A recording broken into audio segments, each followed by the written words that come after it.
Welcome to Cheese in Depth. I'm Michael Landis, and today's webinar is sponsored by the Dairy Farmers of Wisconsin.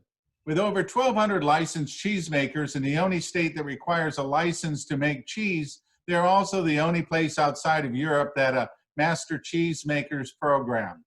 Today, I'm talking with Andy Hatch, who is a licensed cheesemaker.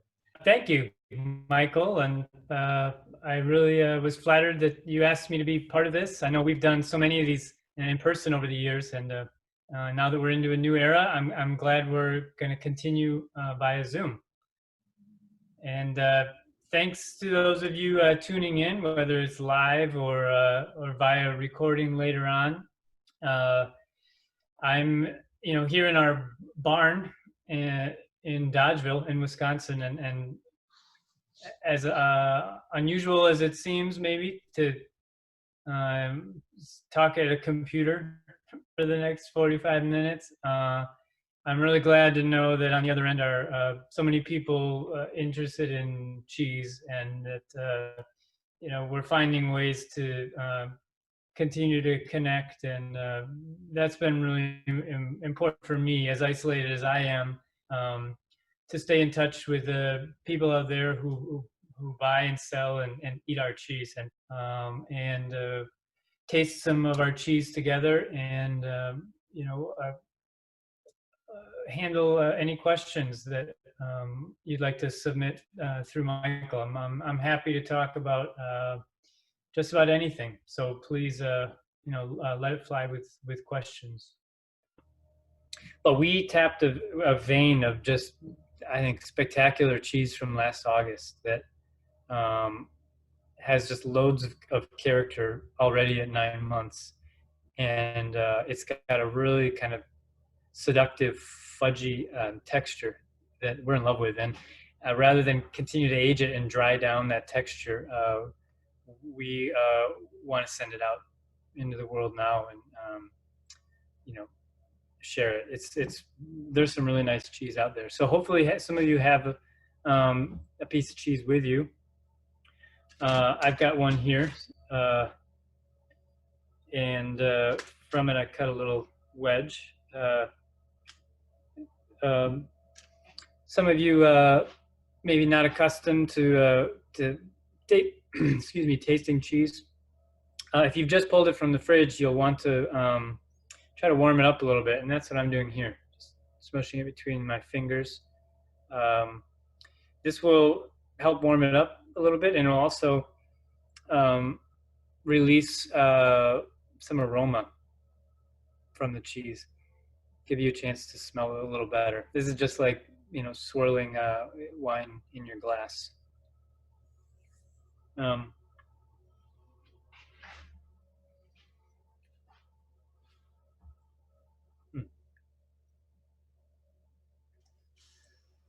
So like the other classic Alpine cheeses, Beaufort, Gruyere, Comté, Pleasant Ridge, when it's ripe, ought to have a combination or an interplay of savory and sweet flavors.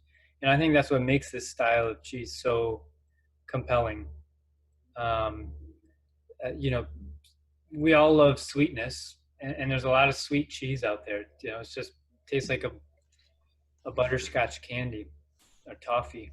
Sweet, salty, kind of gummy. It's appealing, obviously, for a lot of reasons. You also have we love things that are savory, meat broth, toasted meat, nuts. But the interplay between sweet and savory is, I think it's maybe one definition of complexity, and that really should be the hallmark of an aged raw milk cheese is that kind of that complexity. And the flavors ought to resonate in your mouth after you've swallowed the piece of cheese. That's what we call length, or a long flavor. And as a young cheese, as a relatively young Pleasant Ridge, this has its sort of lower register base of savory flavors that you'd expect. And at 9 months old, those savory flavors remind me of a chicken stock or something. You know, it fills your mouth with kind of round, warm flavors. As our cheese is older, 12, 14, yeah, 14, 16 months, um, that savoriness can take on what we call like roasty, toasty flavors. Roasted nuts or roasted meats have become a little stronger of savory flavor. Um, Likewise, I think the sweetness that you find in this um, is fruity, but it's a round fruitiness as opposed to like a kind of a piercing sweetness, like a pineapple or papaya, you know, a very like laser beam type sweetness. This is more diffused, malty sweetness. Um, and so this is what I call a really round cheese. Those warm chicken broth flavors and malty sweetness kind of fills your mouth with nice round flavors, as opposed to more, you know, pokier flavors like the bitterness of a sharp cheddar or the piercing sweetness of a very aged 2-year-old Pleasant Ridge. And you know, again, the texture that we're seeing in these August cheeses is kind of what I call fudgy. You can sort of smush it between the tongue and the roof of your mouth, and it you know, you can work it into a nice creamy paste. And this is a shift in the way we've been making and releasing Pleasant Ridge over the last year. Is you know, coaxing it back to a kind of more toothsome, fudgy texture, as opposed to, you know, a drier, more granular texture, which I think, you know, the 2016, 17, 18 Pleasant Ridge had pretty granular texture, and that can be what you want, certainly what you know, what you'd expect in a 2-year-old cheese, like a Parmesan Reggiano or something that's concentrated and salty, breaks apart in your mouth in little bits. You only want to nibble on it, or you grate it. But you know, Pleasant Ridge, I think, is often delicious at this age, 9, 10 months, and that granularity, that shorter bodied texture, you know, I think robs you at 9 or 10 months of that really smooth, seductive mouthfeel. And so we've kind of been coaxing the texture back towards that fudginess a little more. And so those of you in the industry who taste our cheese regularly may have noticed that already, and you should continue to expect to see that in the future. Mary has a question. She wanted to know when your cheese that you're tasting was made. I'm tasting a cheese from August 29th,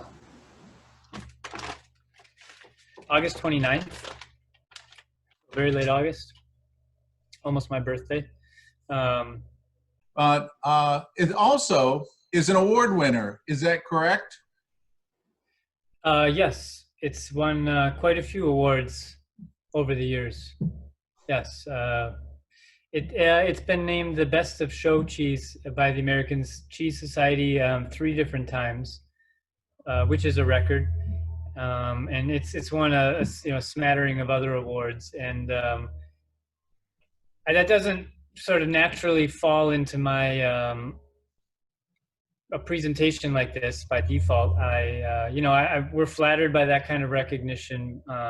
Obviously, it's nice, but I don't know. We think of I talked about how every batch is different and every season certainly is different. We're always thinking about this year's and next year's cheese. I don't spend a lot of time thinking about last year's cheese or last year's awards, which part of the reason I love farming is because of that constantly newness. You're living in real time. Yeah. Well, I decided that I would pair this up. Obviously, we have done many pairings together over the years and have had a chance to do many different things. So one of the things that I love about this cheese is that it is a surprise on sometimes when you're getting it. It does have that characteristic change, and I really appreciate that.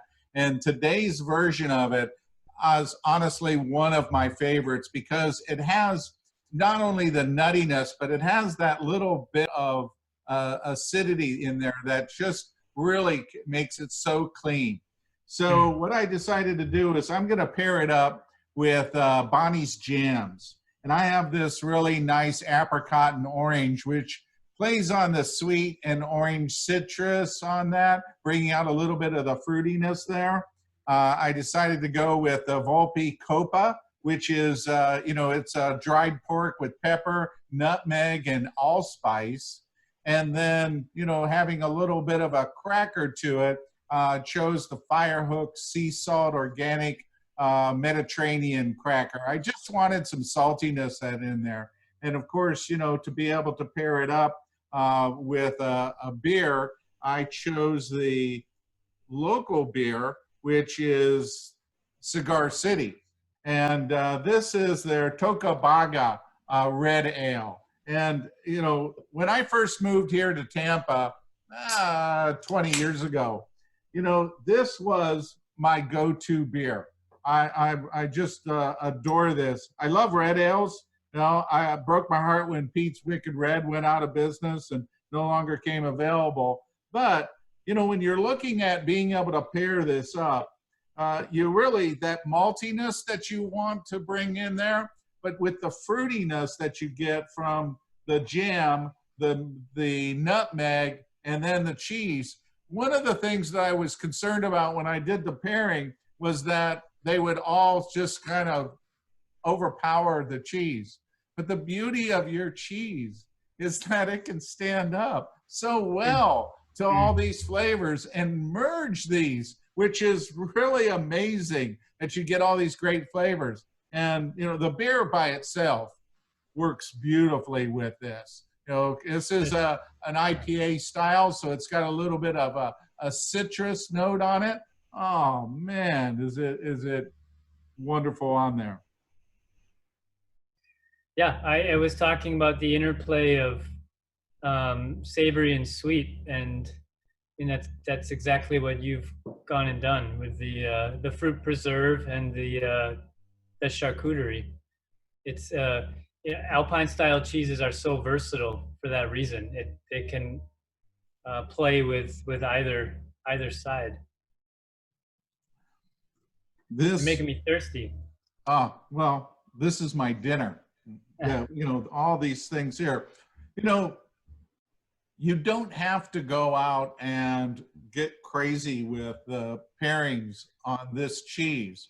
You can use some very simple things because this just pairs up very naturally with fruits and fruitiness of that and the earthiness of the cheese. Now, I do get asked a lot, can you eat the rind? Yeah, and in the case of our cheese, yes, you can. If you recall from those earlier slides, the day after the cheese is made, we rub it in dry salt and then begin brushing it in brine. So all of the rind is, on a Pleasant Ridge, the rind is simply dried cheese. So it will have a different texture and a different flavor from the paste, from the interior, but it is still cheese. And at our house, we're, I suppose, spoiled with a lot of cheese. So, but I often don't eat the rind, but we save them and use them in soup stocks. So we just have a clear plastic deli container in the fridge, and after you've cut your cheese, you just go chuck the rinds in the deli container, and then next time you're making a soup stock, drop the rinds in while you're making the stock. Pull them out when you're done. Like you might bone soup bones or bay leaves or something. But there is a lot of flavor in the rind. So even if you don't like eating it fresh, don't throw it out. And it's also, I should mention, a wonderful melting cheese. Just like its old world precedents, Gruyere, Comté, it can form the foundation of fondue, even raclette. But I eat it all the time, melted on eggs in an omelet. The savoriness of the cheese with anything with sautéed onions just is a match made in heaven. Yeah, saute onions and fondue with some a little bit of Pleasant Ridge. Doesn't take much. Grated in there, uh, can be heavenly. Yesterday, I did a webinar with IDDBA on change the cheese, you change the recipe. And there's a session in there where I talk about the Swiss cheeses and what you can do with that. And this is a good example of if your recipe comes from or calls for a Swiss cheese, this is an amazing, rich, deep flavored cheese that would add greatness to any recipe. It'll actually be the ingredient that makes that recipe even better than the recipe would be normally. And that's the beauty of being able to change the cheese in a recipe, is by stepping it up to those flavor characteristics. And the creaminess of this 9-month, I've never had one this creamy from you. Yeah. Okay. Good.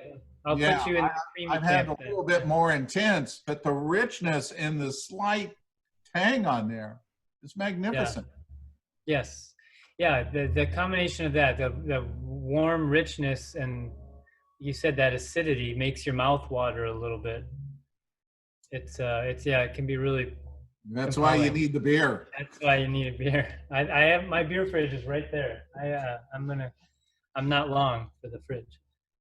I have a spotted cow, and I thought about that, but you know, I wasn't sure whether or not it'd get kind of lost in the mix with all these flavors. But by itself, you know, I think when I finish this one, I'll probably open up the spotted cow.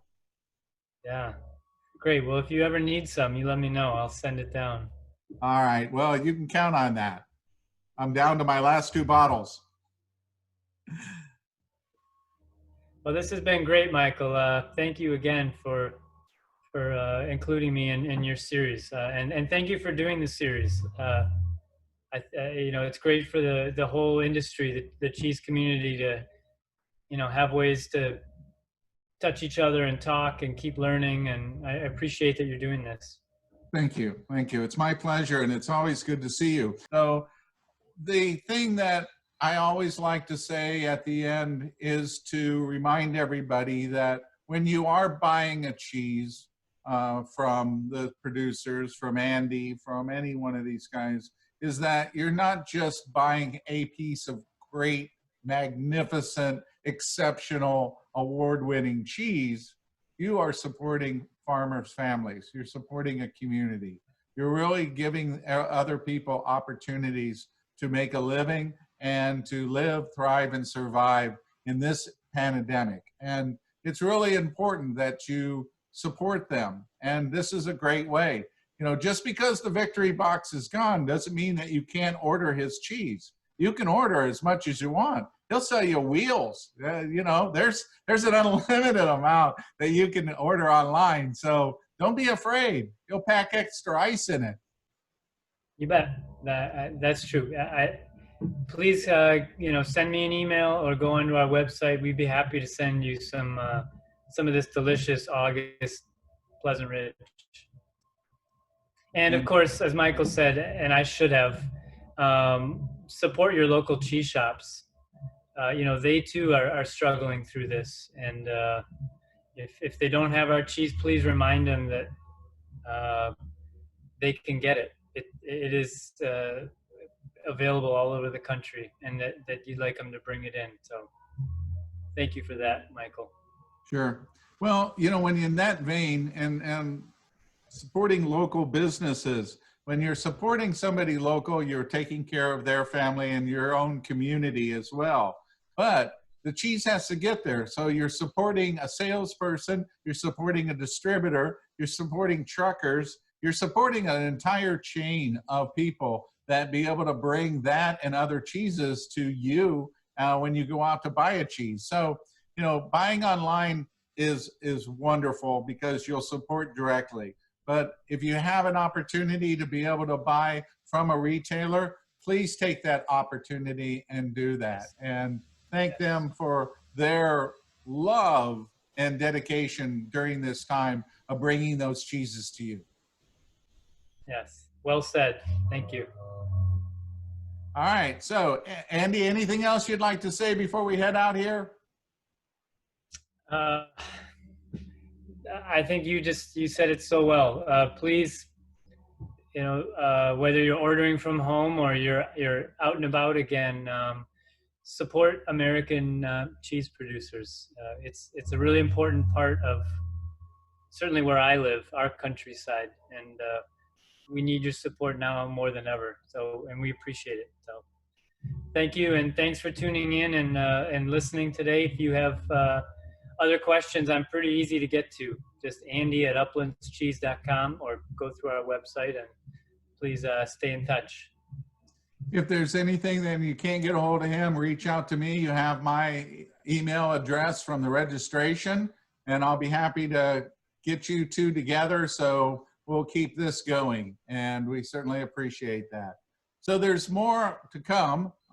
If you are on the mail list, you found out that I booked 16 more of these in July, and there's an entire crop coming up in August now. So going to keep going on Wednesday, Thursdays, and Fridays for the rest of the time. I'm actually going to take next week off.